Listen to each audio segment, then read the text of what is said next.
We're going to demonstrate how to do data analysis in the den of inquiry with this pendulum experiment.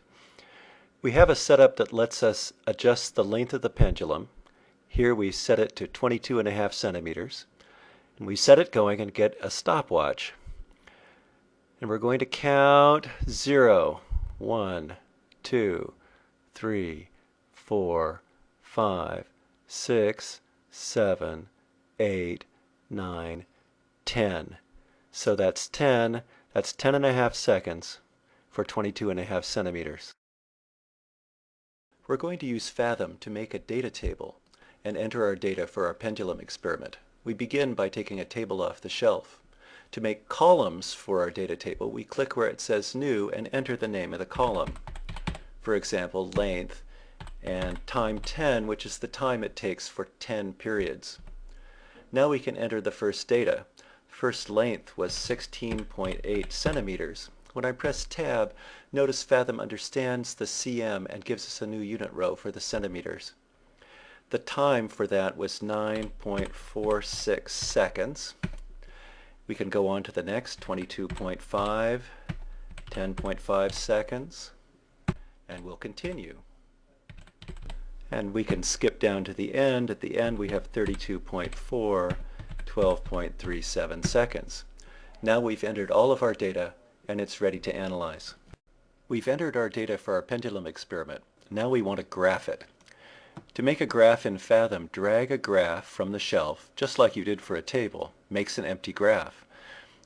Now we want to label the axes of the graph. So take the name of the variable that you want, length in this case, put it on an axis.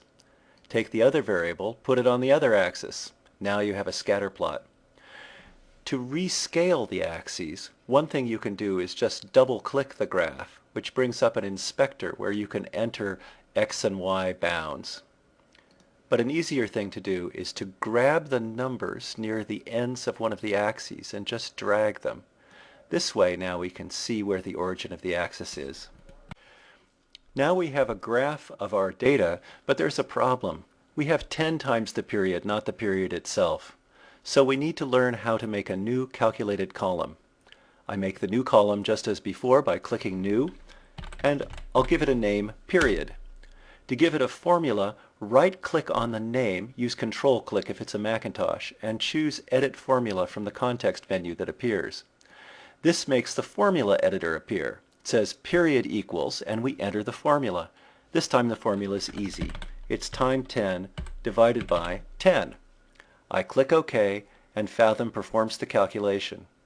To get period onto the graph, I just drop it on top of time 10, and it replaces time 10 in the graph. Now we have a graph of our data. We'd like to put a model on it, some sort of mathematical function. The first thing to try might be a line. To put a line on the graph in Fathom, right-click on the graph, choose Add Movable Line from the context menu. Use Control-click if you're using a Macintosh. This gives you this brown line that you can move around any way you want. As you move it, the formula for the line changes down below. Now, the line is straight and the dots are curved. Furthermore, the points really ought to go through the origin, but the line does not. So the line is a terrible model for the data. I'm going to get rid of it by, again, right-clicking on the graph, Control-click if you're using a Macintosh, and choose Remove Movable Line from the context menu. So next, we'll try a curve. But what curve? In this case, we assumed you've studied this already in class, and you can look in the book and find this formula. T, the period, is 2 pi square root of L over g, where L is the length and g is the acceleration of gravity. How do we get that formula as a curve onto this graph here? One thing we need is a parameter for gravity. In Fathom, it's best to use these things called sliders. I'm going to change its name from V1 to grav, and I'm going to give it a reasonable value, like 1,000 centimeters per second. Now I can actually enter the formula. I right-click on the graph, Control-click if you're using a Macintosh, just like for the line, and way at the bottom of the context menu is this thing called Plot Function. The formula editor appears again, and now I can enter the formula for the function that I want. It's period equals 2 times pi times the square root of L, that's length, and we called it length here. And I'm going to divide it by G, gravity, which I called grav in this slider. When I click OK, the curve appears on the graph, and I can change the curve by changing the value of the parameter. And when I do this, I see that there's something terribly wrong. The curve does not fit the points. That's because we overlooked something, and that's what we're going to fix next. The problem was in how we measured the length. We measured from the very top where it was suspended. That's correct. But down at the bottom, we measured to the knot, not to the washers. That's why we have 22.5 centimeters for this measurement. Really, the measurement should be closer to 27.5 centimeters. It's hard to measure exactly what this correction should be.